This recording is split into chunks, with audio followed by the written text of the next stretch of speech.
Hello guys, yes, this is Kokoy of Laking Davao. So today is 2025, the first day. So gusto ko lang i-share sa inyo guys yung aking mga gear noong nakaraang taon, 2024. So before kasi guys, nagsa-cellphone lang ako, but syempre medyo lumalaki yung aming social media platform. So kailangan medyo ready tayo no, sa mga unnecessary circumstances. Halimbawa, medyo madilim yung place or kung halimbawa merong mga demand yung mga client namin, how to shoot no, a certain place. So, kailangan ready tayo no, sa lahat ng pagkakataon. So, ngayon guys, ito yung mga na-invest namin sa 2024. No? And 2025 ko lang na-share para naman kompleto na. O, di ba? So, i-assign lang natin guys. So, yes, first is we have the DSLR, ito. And we also have mirrorless. Ang mirrorless is our main camera. And ito naman is main pa rin siya pero ang purpose nitong DSLR namin, this is, by the way, this is a Canon 70D.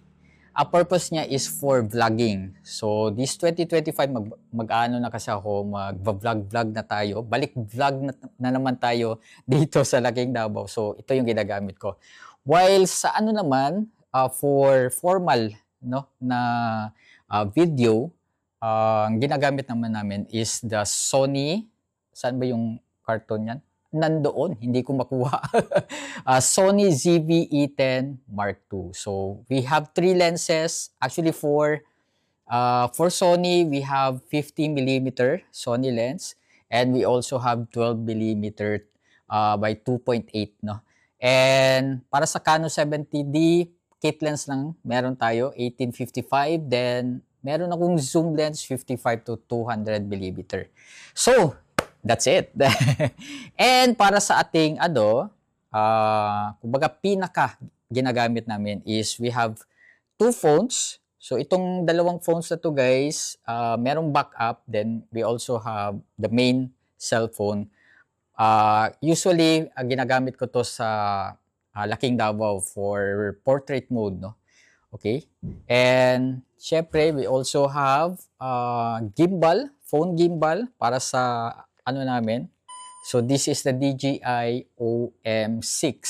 So, para naman medyo stabilize yung ating, yung ating kuha. And, meron din tayong, meron tayong mic.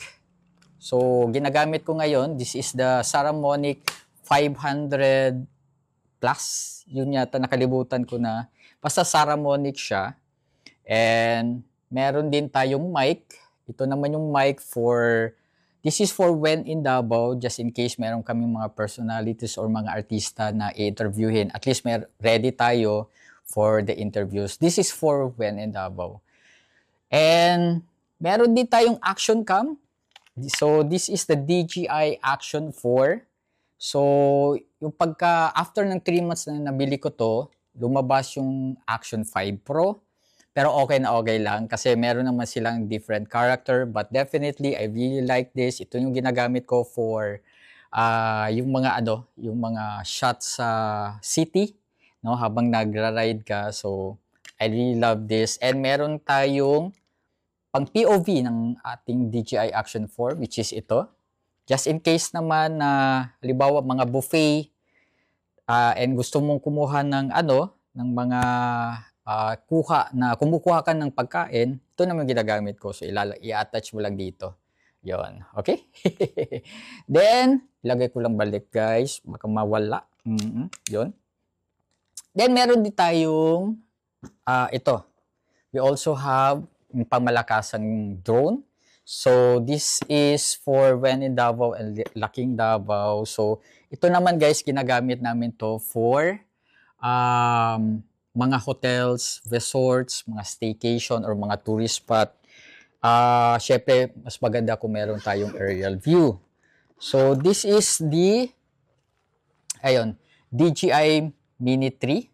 So, I really like it. Pang talaga, just in case hindi pa kayo sweeto or hindi pa kayo or nagsisimula pa kayo, beginners pa kayo sa drone, this is one of the best drone para sa inyo, no? Kasi, syempre, kung tatalon agad kayo sa mga medyo high-end na drone, baka, baka maano kayo, baka ma-discourage. O, kasi ito, user-friendly siya, at saka medyo hindi nakakahinayang, just in case.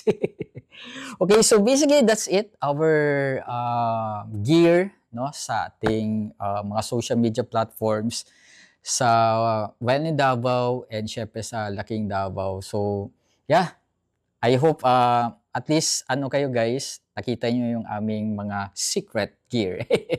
But anyway guys, if ang ano ko naman sa inyo, suggestion ko lang, if you want to be a blogger, content creator, or influencers and nagsisimula pa lang kayo, ang pinaka the best na dalhin nyo lang is the phone.